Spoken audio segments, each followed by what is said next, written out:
নমস্কার বন্ধুরা, আমি আজকে নিয়ে এসেছি নতুন একটা ডিজাইন। এই ডিজাইনটা সাধারণত যারা বাউল গান করে সেই বাউলের ড্রেসের উপরে, বাউল যে ড্রেসটা পরে সেই ড্রেসের উপরে ডিজাইন এটা, সেজন্য এরকম সুতো দিয়ে আমি করেছি।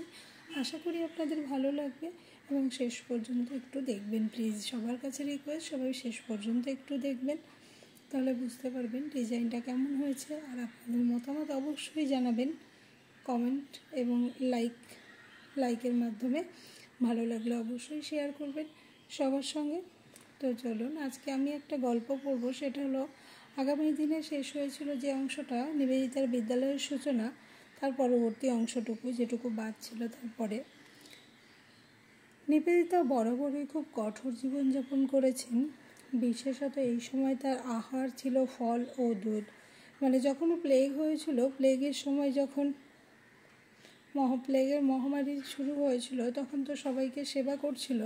সেই সময়কার ঘটনা এটা। বহু সময় শুধু খাটের ওপরে শয়ন করতেন। অত্যন্ত গরমের সময়েও তার ঘরে একখানা টানা পাখাও ছিল না, কিন্তু দৈহিক কষ্ট ও পরিশ্রম তিনি সর্বদাই হাসি মুখে সহ্য করতেন। তার কষ্ট হতো যখন কোনো ভালো মেয়ে স্কুল ছেড়ে চলে যেত। স্বামীজির দৃঢ় ধারণা ছিল ভবিষ্যৎ ভারত প্রাচীনকালের গৌরবময় ভারতকে অতিক্রম করবে। ভারতের মেয়েদের সম্বন্ধেও তার এইরূপ ধারণা ছিল। এদেশে অতীতে বহু মহীয়সী নারী জন্মগ্রহণ করেছেন, কিন্তু স্বামীজি বলতেন ভবিষ্যতে এমন বহু মেয়ে জন্মগ্রহণ করবে যারা প্রাচীন যুগে নারীগণের উজ্জ্বল কীর্তি খর্ব করবে। ভাবি যুগের মেয়েরা কেমন হবে? স্বামীজির মতে তাদের মধ্যে অতীত ও বর্তমান উভয় যুগের ভাবের বিকাশ ও সমন্বয় ঘটবে। প্রাচীন যুগে ধ্যান পরায়ণতা, মাধুর্য ও নিষ্ঠাই হলো যথার্থ আদর্শ। তার সঙ্গে আধুনিক পাশ্চাত্য বিজ্ঞান শিক্ষাও প্রয়োজন।